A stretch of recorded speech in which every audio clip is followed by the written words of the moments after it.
Good morning. Folks, January 1973, I remember very distinctly, we had coal mines in India and they got nationalized. The government took over.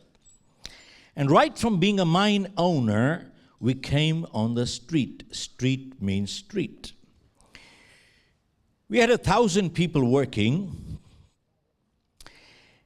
My father had died when I just about finished college. We were left with the liabilities and the assets were gone. And I was just married 4 weeks then. Some of you are calculating my age, but that's your problem. But folks, I saw my life change. We started selling little things to get money for food. We started selling furniture. I remember a year later, my daughter was born, and I sold some of the last pieces of my mother's jewelry to get released from the hospital. Did not have $10 to buy milk that night. I tried my hands on 3 businesses with no money, and I failed in all 3. Finally, November 13, 1975, I decided to leave India. My sister sponsored me from Canada, went to Toronto, rented a 1-bedroom apartment. We were sleeping on the floor. We had no furniture. My wife is an MBA. She took up a job as a cashier at a bank at $600 a month to keep money coming in for food. And I used to go out wearing my suit and my tie, doing nothing. And when people asked me, what do you do for a living? I was embarrassed to tell them I am unemployed. I used to say, I do import, export. Now, don't get me wrong, I tried. Went on like this for a year.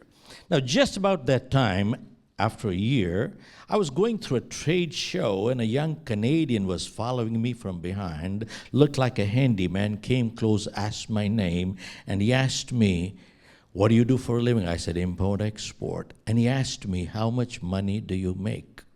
Now, I did give him a rather flat answer. I said, that's none of your business. But that day, it got me thinking, it doesn't matter how many suits and ties you wear, people can tell you got nothing inside.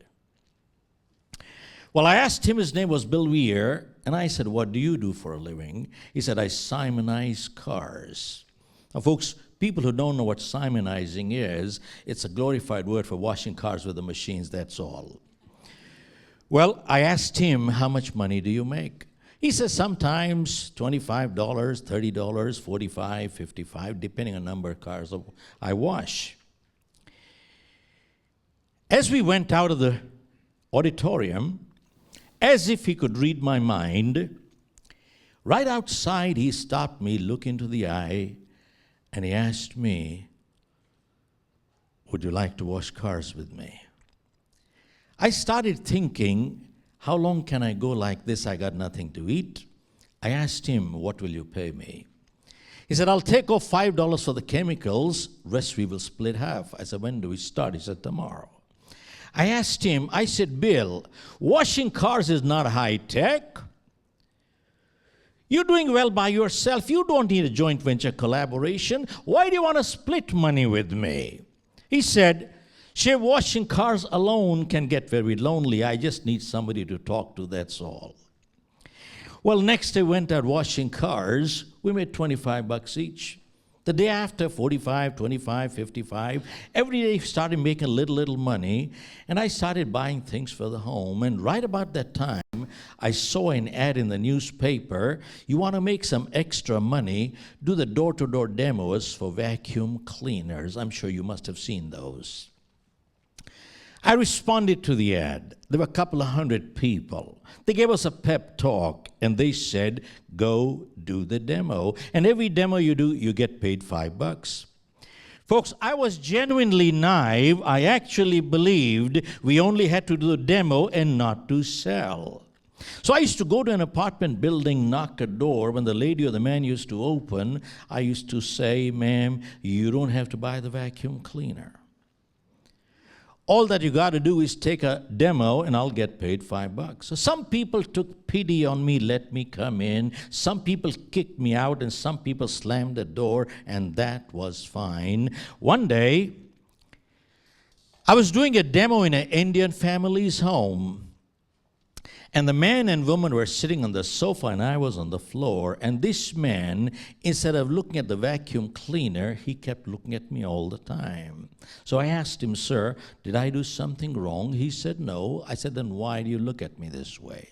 He asked me, "Shiv, have you ever sold life insurance?" I said, "No, I have never sold life insurance. And besides, I never will.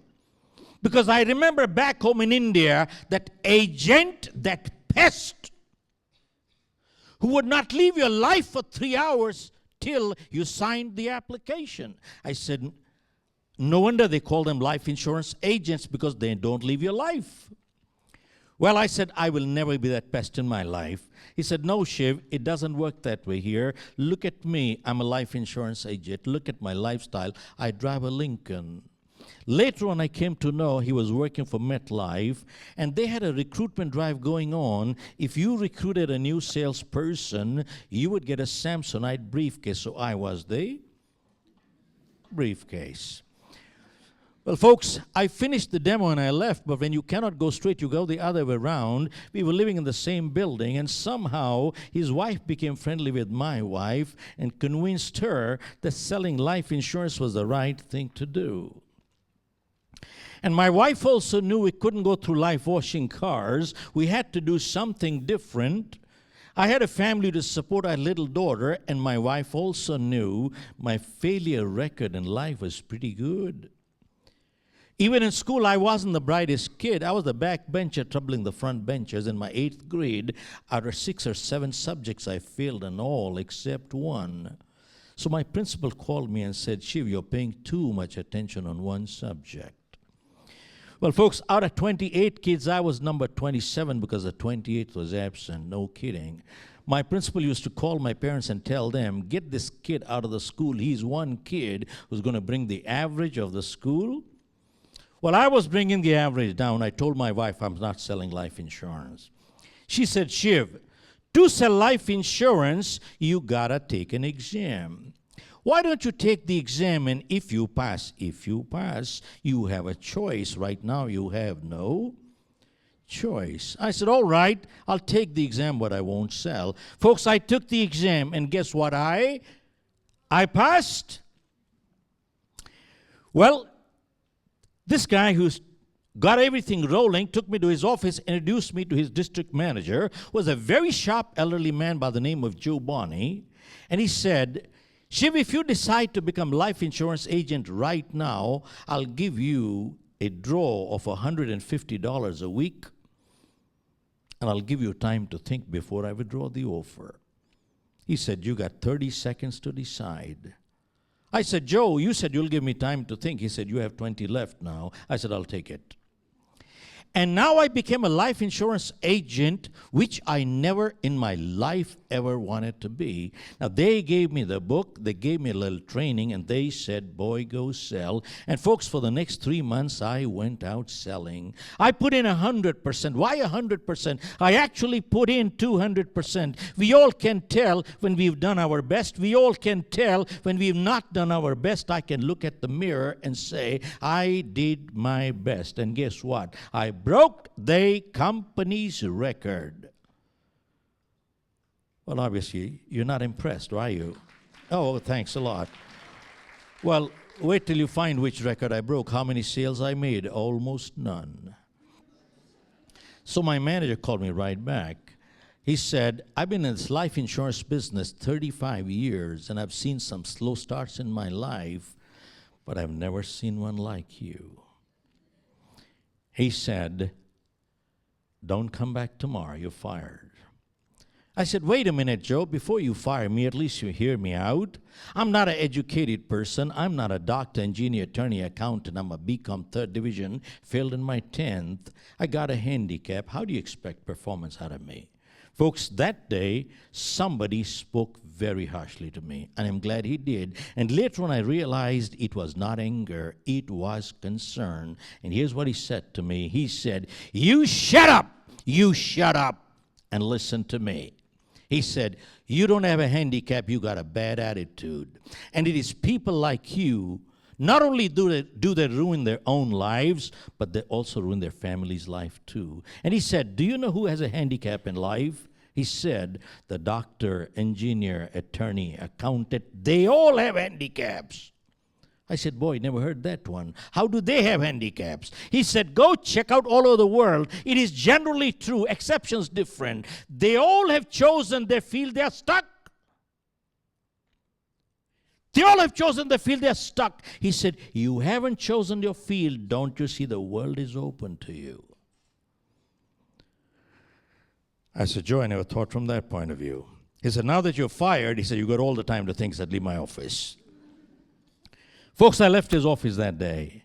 That evening, I had an appointment about 30 miles away. I had a choice to keep or not to keep. I knew I had no job next day. I might or might not get paid for it.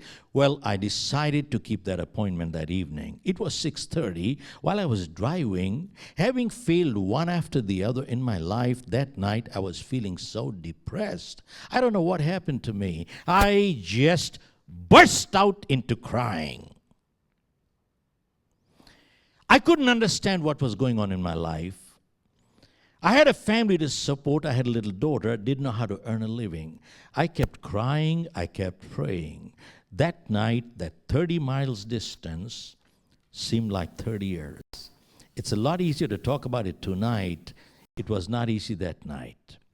7 o'clock, I reached my appointment, got a handle on myself, went up, started selling. By the time the man looked at his watch, it was 11:30. I got in at 7. No wonder they call life insurance agent pest. 4.5 hours. I was sitting there. He said, "Do you realize what time it is?" It's a polite way of saying get out. And he said, "I got to go to work tomorrow morning." I said, "I realize." But somehow that night I wasn't moving. He looked at me. I looked back at him. I don't know what got into this person's mind around 11:30. He asked me, "What does it take to get rid of you right now?" I thought he was asking me the rates on the insurance. I opened the book back again, looked at the age, looked at the factor, multiplied with insurance, and I said, "Sir, that'll be $27.58. He said, "What?" I said, $27.58. He looked at me disgustingly. "Why didn't you tell me when you walked in?" He wrote me a check, and he says, "Take this and get out before I change my mind." Folks, that was one of my first sales. Came home midnight. Next morning, I went to my office. I went to my manager, and I said, "Joe, I got an application today. It's a small one, but it's a bound one with a check, but without a check has no meaning." And I said, "Joe, will you let me stay? I make one commitment to you. I will not let you down because of my effort. But if you fire me today, I don't know where to go. The only place I know where to go is go back to washing cars." And I said, "I don't want to do that anymore. I got a family to support. But I commit. I won't let you down."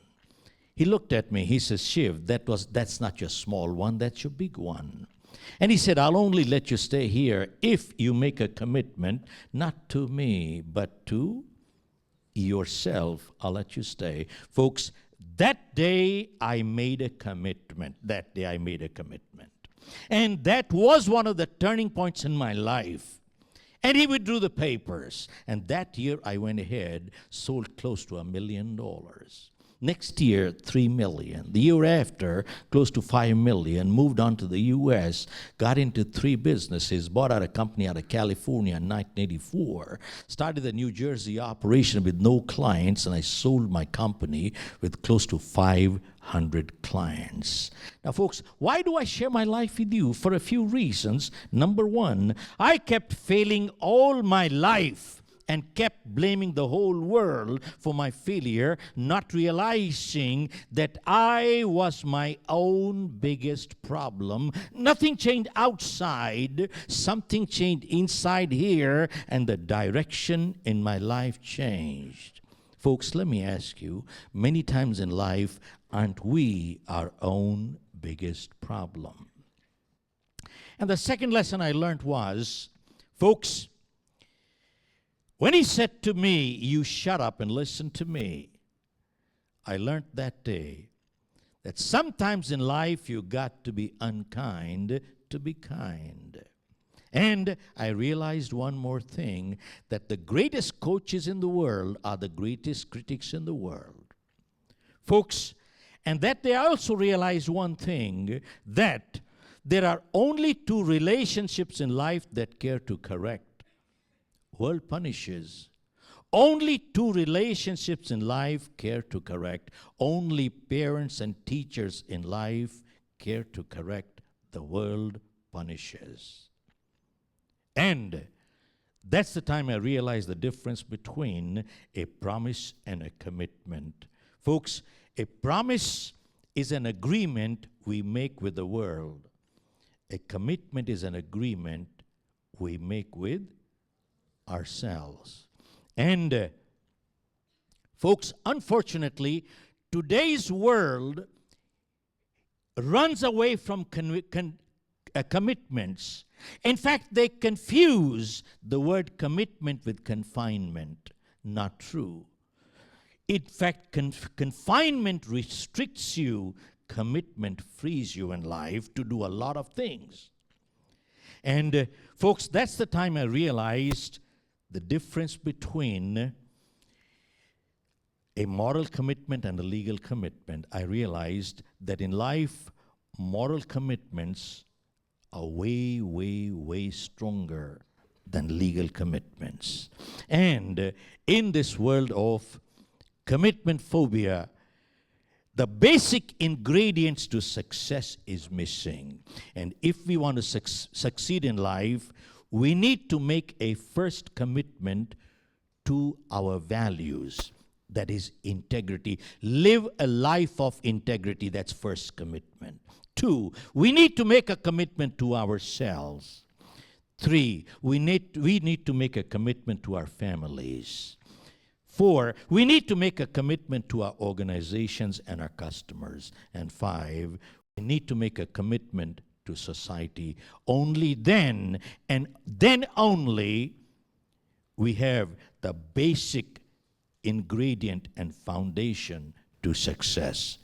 God bless. Thank you very much.